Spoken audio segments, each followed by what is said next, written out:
This happens in every nation that has become an autocracy, having been a democracy. So whether we're talking about Brazil with Bolsonaro, or India, or Putin and Russia, the Philippines with Duterte. So start with winning an election. Usually the last one you're going to get to have for real. Number two, you have an expansion of executive power. The president decides he wants more than he's supposed to have. Number three, you start to make the Congress complicit, so you weaken them and you neutralize or neuter the judiciary. Like, oh, I don't know, the Supreme Court is giving you unfettered power and saying we don't have the ability to stop things. Then you move on to firing all of the people who know how to make government work. So you gut the civil service. And you do that because you want to break democracy so people forget the stuff that used to get done, so you can't get your Social Security check. So the CDC doesn't know what diseases are anymore.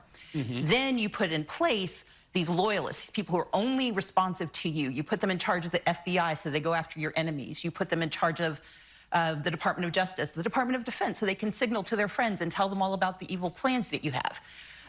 Then you make certain that you break how we communicate. So you criticize the media and you create your own echo chamber of propaganda.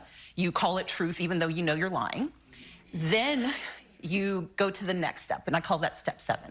Because at step 7, you have to blame someone. You have to blame people for the broken government, for the broken promises. So you go after DEI.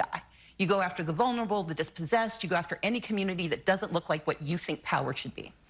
While you're doing that, you make certain that you, in step 8, you eliminate anybody who could help them. So you sue law firms that do pro bono cases. You go after philanthropies and accuse them of giving money to the wrong people. You go after colleges and universities that can teach people possibly what else they should know.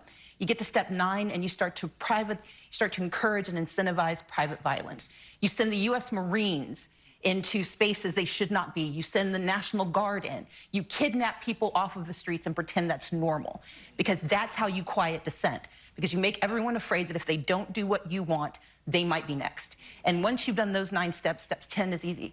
That's when you decide there won't be new elections, because everyone's either afraid, poor, broken, or complicit.